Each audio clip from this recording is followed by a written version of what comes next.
नमस्कार स्वामी भक्तांनो, स्वागत आहे तुमचं माझ्या चॅनलवरती.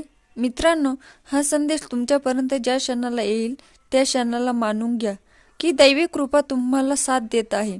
म्हणून देवाचे आशीर्वाद तुमच्या दिशेने पाठवले जात आहे.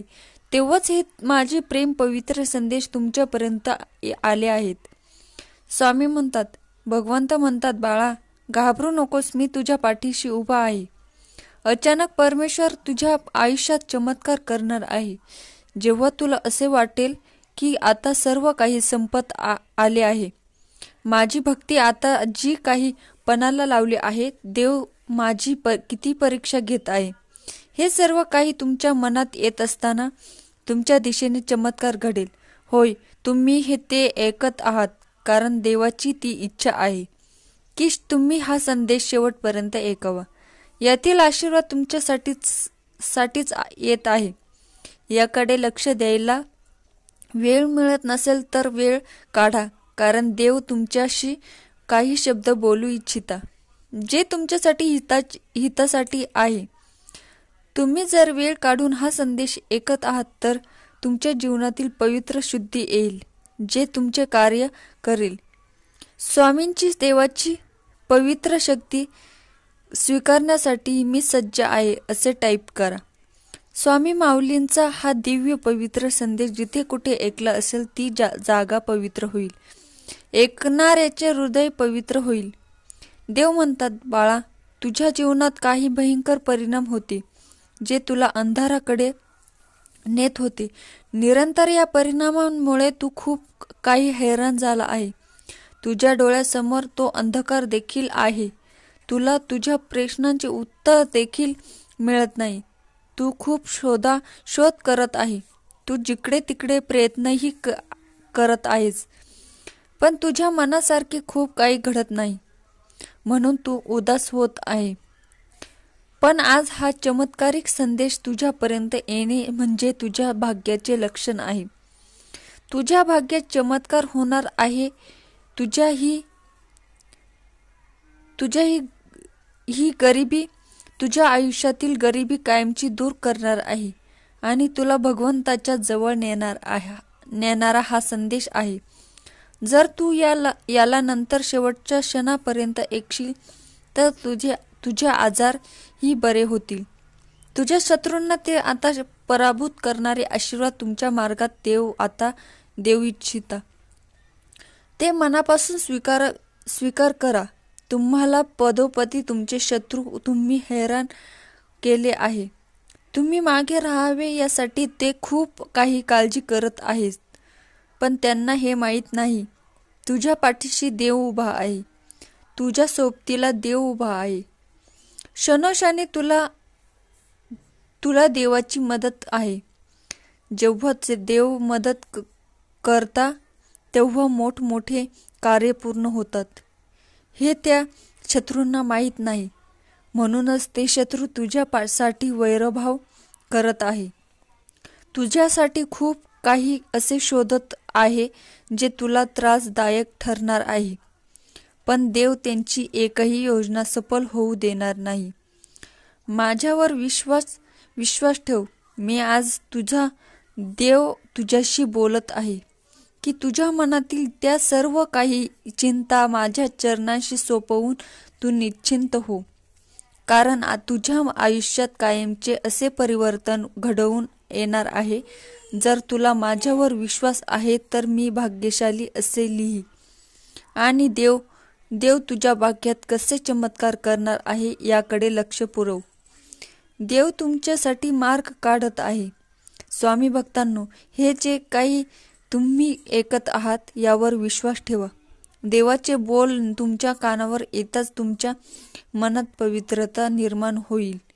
देवाचे संदेश हे असेच सोडून देण्यासाठी नाही, तर ते तुमच्या मनात जागृत करण्यासाठी आले आहेत.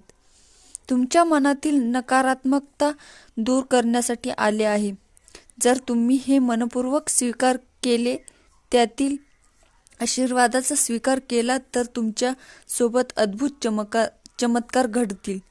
आज ज्या क्षणाला तुमचे जीवन काही ठिकाणी नकोसे वाटत आहे, काही त्रास झाल्यामुळे, तुमच्या जीवनात खूप काही संकटे येत असल्यामुळे तुम्हाला खूप काही जीवनात असे वाटते की आता हे सर्व काही नकोसे आहे. ते एखादे नाते जे तुम्हाला वारंवार त्रास देत आहे, काहीतरी असंच उगाचच मागील खुरापत काढून तुमच्या पुढे आणत आहे. त्यामुळे तुम्हाला प्रत्येक शरीराला ते जाणून आहे की माझे प्रश्न कोण सोडवेल, मला या त्रासातून कोण बाहेर काढेल. तर तुझा देव तुझ्या पाठीशी उभा आहे. तू फक्त नामस्मरण करत पुढे जा. बाळा, देव तुझ्यासाठी कार्य करत आहे. ते खूप मोठी तुझी इच्छा लवकरच पूर्ण होणार आहे. तू देवाला स्मरण करतोस, देवाची आराधना करतोस, मग देवावर श्रद्धा आणि विश्वास ठेव. पुढील काही काळातच तुझ्या चिंतेचा शेवट होणार आहे. तुझ्यासाठी देव आशीर्वाद देत आहे. मनापासून देवाला जर आशीर्वाद आले तर धन्यवाद करायला विसरू नका. देव तुमच्या इच्छा पूर्ण करत आहे आणि जर तुमची कोणती इच्छा इतक्यातच पूर्ण झाली असेल तर स्वामींना, देवांना धन्यवाद करायला विसरू नका. स्वामी आणि देव निरंतर तुमची काळजी घेत आहे याचा तुम्हाला अधिक अनुभव येणार हा संदेश शेवटपर्यंत ऐकून घ्या. आयुष्यातून तुम्ही ते प्राप्त कराल जे तुमचे मन इच्छिता आहे. तुम्ही देवांचे आशीर्वाद प्राप्त करत आहात. तुम्हाला जरी वाटत असेल की हा एक नुसता ऑनलाईन आलेला संदेश आहे, पण हे ऐकल्याने तुमच्या मनातील नकारात्मक ऊर्जा कायमची निघून जाण्यासाठी मार्ग सापडणार आहे. देव तुम्हाला मदत करत आहेत. मदतीसाठी देव कुठले ना कुठले मार्ग शोधतात. त्याचप्रमाणे हा एक मार्ग आहे जो तुमच्यापर्यंत पाठवला आहे. देव तुमच्यापर्यंत येण्यासाठी कुठल्या ना कुठल्या माध्यमातून निवडतात. त्याचप्रमाणे आज या संदेशाच्या माध्यमातून देव तुमच्यापर्यंत आले आहे. देवांकडून दैवी चमत्कार पाहण्यासाठी स्वतःला तयार करा. जोपर्यंत तुमच्या कुटुंबाची काळजी देव घेत आहे तिथपर्यंत देवांचे धन्यवाद करायला विसरू नका. तुम्ही जिथेपर्यंत नामस्मरण करत असतात, स्वामी बोलतात, त्याग आल्यावर ताकद लागत नाही. कोणावर तरी ओरडायला राग आल्यावर खरी ताकद लागती. ते न ओरडता शांत बसायला लक्षात ठेवा. शब्द येतात हृदयातून पण अर्थ निघतात डोळ्यांतून. समोरच्याला प्रेम देणं ही सर्वात मोठी भेट असते आणि समोरच्याकडून प्रेम मिळवणं हा सर्वात मोठा सन्मान असतो. आपण जे ठरवतो किंवा ठरवलेले असते ते करता येत नाही किंवा होत नाही. असेच जे होते किंवा घडते ते सुद्धा अनपेक्षितच असते. कदाचित वाईट घडेल म्हणून आपण खूप काळजी घेतो, पण तसे काही घडत नाही. पण कधी कधी अचानक अनपेक्षित वाईट घडते किंवा आपण काळजीपोटी विचार करत बसतो. त्यामुळे बऱ्याचदा मनुष्य विचार करूनच थकतो व मनावर तणाव घेतो आणि त्यामुळे तो खूप जास्त आजारी पण होतो. यावर उपाय जी गोष्ट घडलेली आहे त्यावर विचार न करणे. कारण जी गोष्ट आपल्या हातातच नाहीचे जास्त विचार करून त्याबद्दल अर्थही नाही. जी गोष्ट आता घडून गेली त्याबद्दल आपण विचार करून तरी काय करणार. शेवटी काय असतं ना, आपण व्यक्तीच्या स्वभावाचा प्रेमात असतो. बाकी सर्व तर निमित्त मात्र असतं. आयुष्यात जर आपला स्वभाव हा चांगला असेल तर सर्व काही मनाप्रमाणे होत असतं. स्वामी बोलतात, श्रीकृष्णाला गीता कोणालाही सांगता आली असती, पण त्याने फक्त अर्जुनाला सांगितली. कारण जसा सांगणारा असावा लागतो तसाच ऐकणारा भी असावाच लागतो. तेव्हाच ज्ञानाचा विकास होतो. सुख आहे सगळ्यांजवळ, पण ते अनुभवायला वेळ नाही. सगळ्यांची नावे मोबाईलमध्ये साठवलेली आहे, पण 4 शब्द बोलायला वेळ नाही. इतरांकडे सोडा, स्वतःकडे बघायला सुद्धा वेळ नाही. जगण्यासाठी चाललेल्या धावपळीत आज वेळ नाही. जगातील काही गोष्टी ज्या आपल्याला पटतात पण नाही पटत, काही गोष्टी ज्या आपल्याला करायला आवडतात पण आपल्याला नाही करायला जमत. आपल्याला सतत अपयश व नुकसानच होत असेल तर आपले कर्म पुन्हा तपासा. त्यात काही चुकीचे कर्म असाल तर त्यात सुधारणा करा. आणि सुधारणा करायचीच नसेल तर आयुष्यभर वेद सहन करण्याची तयारी करा. मग काही प्रॉब्लेम नाही. आयुष्यामध्ये तुमच्याकडे 1 रुपया आहे आणि तो 1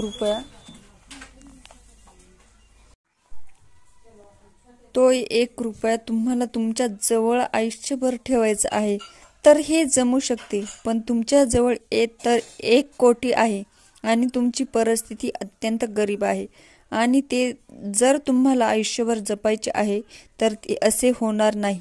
स्वामी बोलतात, आयुष्यामध्ये एक गोष्ट लक्षात ठेवा. काही गोष्टी असतात ज्या पैशाने होतात, काही गोष्टी असतात ज्या त्याही पैशाने होतात, पण काही गोष्टी असतात ज्या एकमेकांच्या शिवाय होत नसतात. माणसांना ओळखणं फार महत्त्वाचं आहे, कारण काही लोक पैसा पाहून जवळ येतात तर काही लोक त्याचं काम होतं का हे पाहून जवळ येतात.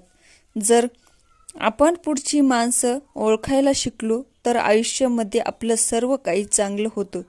चमकायला सुद्धा चमकतो. चमकायला तर आयुष्याच्या बाजारात स्वतः सिद्ध करण्यासाठी कितीतरी घाव सोसून पयलून पाऊल घेणारा असतो. सरकार माझे दुसरे कोणीही नसते. थोडक्यात आपणच आपल्या पैशाचा आपल्यासाठी खर्च म्हणून करतो. नियुक्त केलेली माणसं असे असतात पण झाले उलटे. आपण त्यांच्या डोक्यावर घेतले आणि ते आपले जनतेचे मालक झाले. लक्षात ठेवा, काही गोष्टी असतात ज्या आपल्याला पटतात पण काही गोष्टी आपल्या मनाविरुद्ध घडतात. स्वामी नामाने निश्चित भविष्य बदलत नाही तर भविष्य बदलायची पात्रता स्वामी आपल्याला आणतात. लक्षात ठेवा, स्वामींवर जर विश्वास असेल तर अशक्यही शक्य करतील स्वामी. शुद्ध अंतःकरण ठेवून नाम घेतले तर भगवंताच्या कृपेनेच अनुभव नक्की येईल.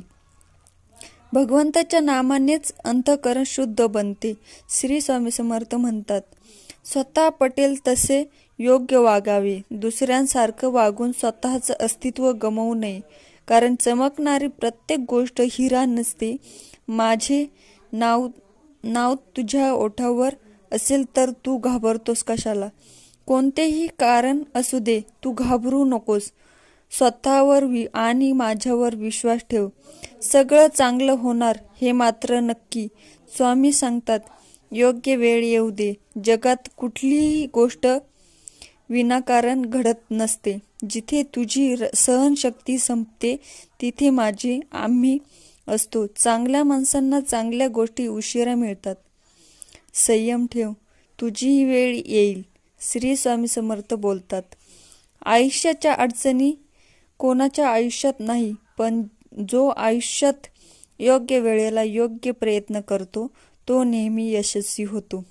बऱ्याच वेळेला तुम्हाला वाटेल की आयुष्य खूप अवघड आहे, या आयुष्यात जगणं अवघड होत आहे. तेव्हा स्वामी म्हणतात, काळजी न करता तुम्ही माझे नाम घ्या. श्री स्वामी समर्थ महाराजांचा अक्कलकोटची धाव घ्या. आणि जर तुम्हाला अजूनही त्रास होत असेल किंवा अडचणी येत असतील तर श्री स्वामी समर्थ ह्या नामाचा जप घ्या.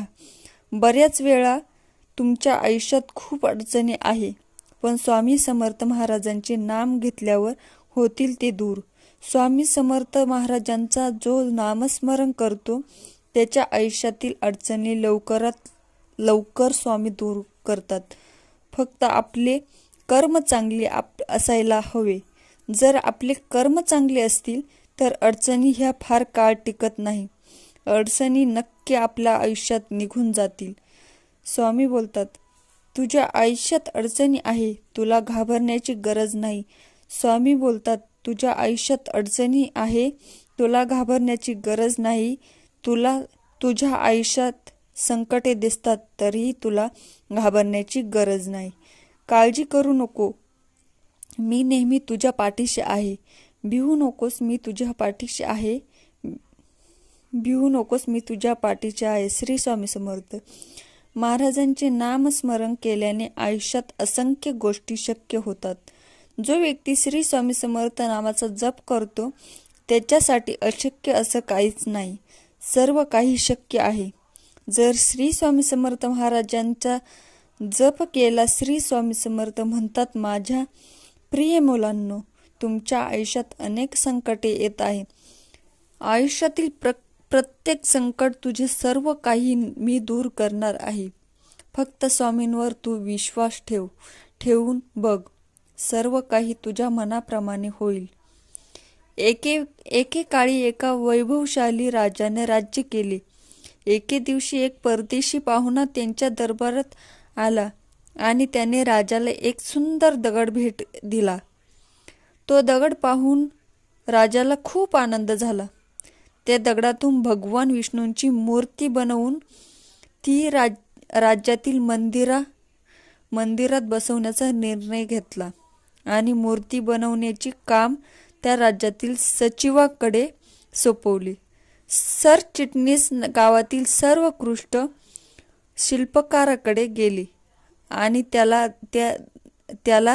दगड दिला. म्हणाले, महाराजांना विष्णूंची मूर्ती मंदिरात बसवायची आहे.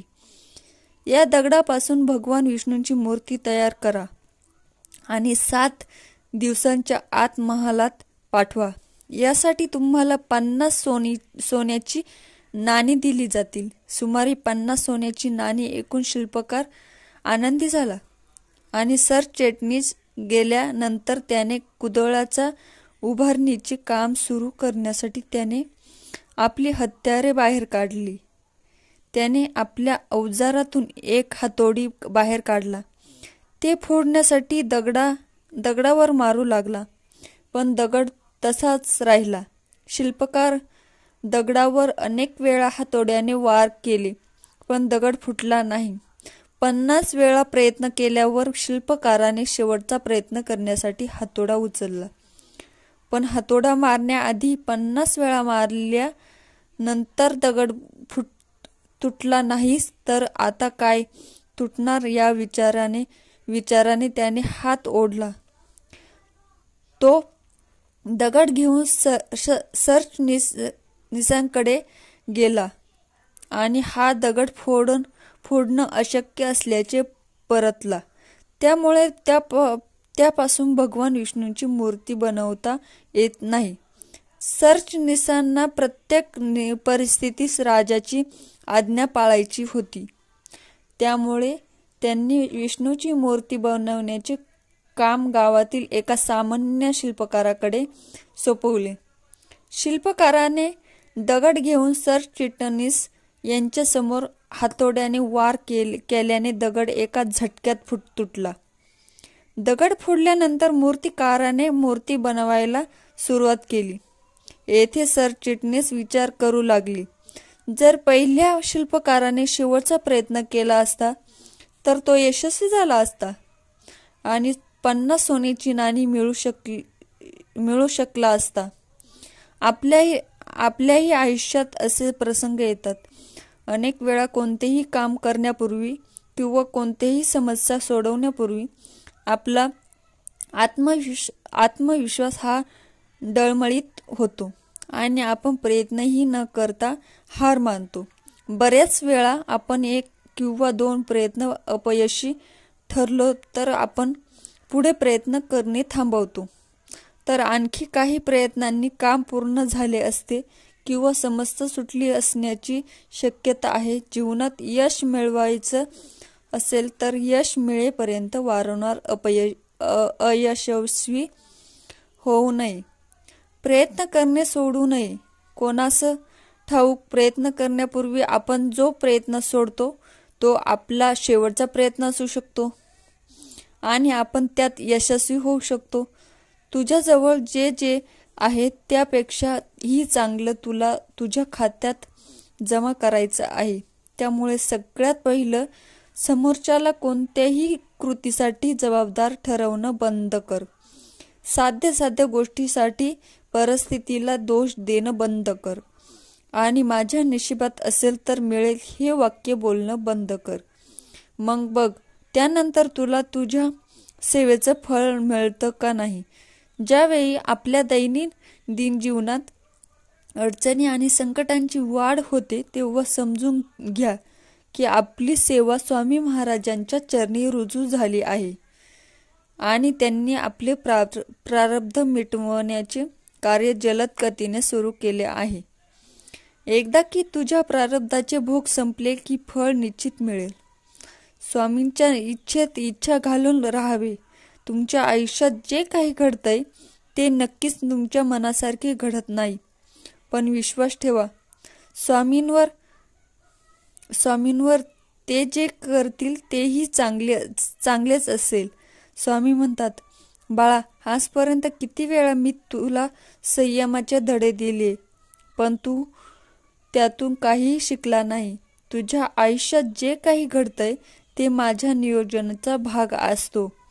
सर्व चांगलं होत असतानाही संयमाने तू ती चूक करून बसतो. त्यामुळे तुझ्याकडे आहे तेही गमावतो. प्रत्येकाने एक गोष्ट नेहमी लक्षात ठेवायची आहे. आपण जी काही भक्ती करतो, स्वामींच्या दरबारात जी काही सेवा करतो, ती सर्व स्वामींची इच्छा असेल तरच होते. स्वामींच्या इच्छेशिवाय आपण मंदिरात देखील जाऊ शकत नाही. संयम ठेवावा लागेल. स्वामींच्या इच्छेत इच्छा मानून राहावं. ते जे काही देतील त्याचा स्वीकार करावा. मला हेच पाहिजे, मला तेच पाहिजे असा अट्टहास करू नये. मागील जन्माची पुण्याई असेल तर योग्य वेळी आपल्याला सेवेचं फळ मिळतं. काहींना लवकर मिळतं तर काहींना उशिरा मिळतं. कारण काहींचे भोग संपत आलेले असतात तर काहींचे भोग आणखीन शिल्लक असतात. माणसाचे भोग संपत आले की सद्गुरूंचा पत्ता मिळतो. काहींना अगोदर मिळतो, काहींना त्यामागील जन्माची पुण्याई असते म्हणून लवकर मिळतो. मी आशा करते की तुम्हाला हा स्वामी संदेश आवडला असेल तर लाईक करा आणि चॅनलला सबस्क्राईब करा. धन्यवाद.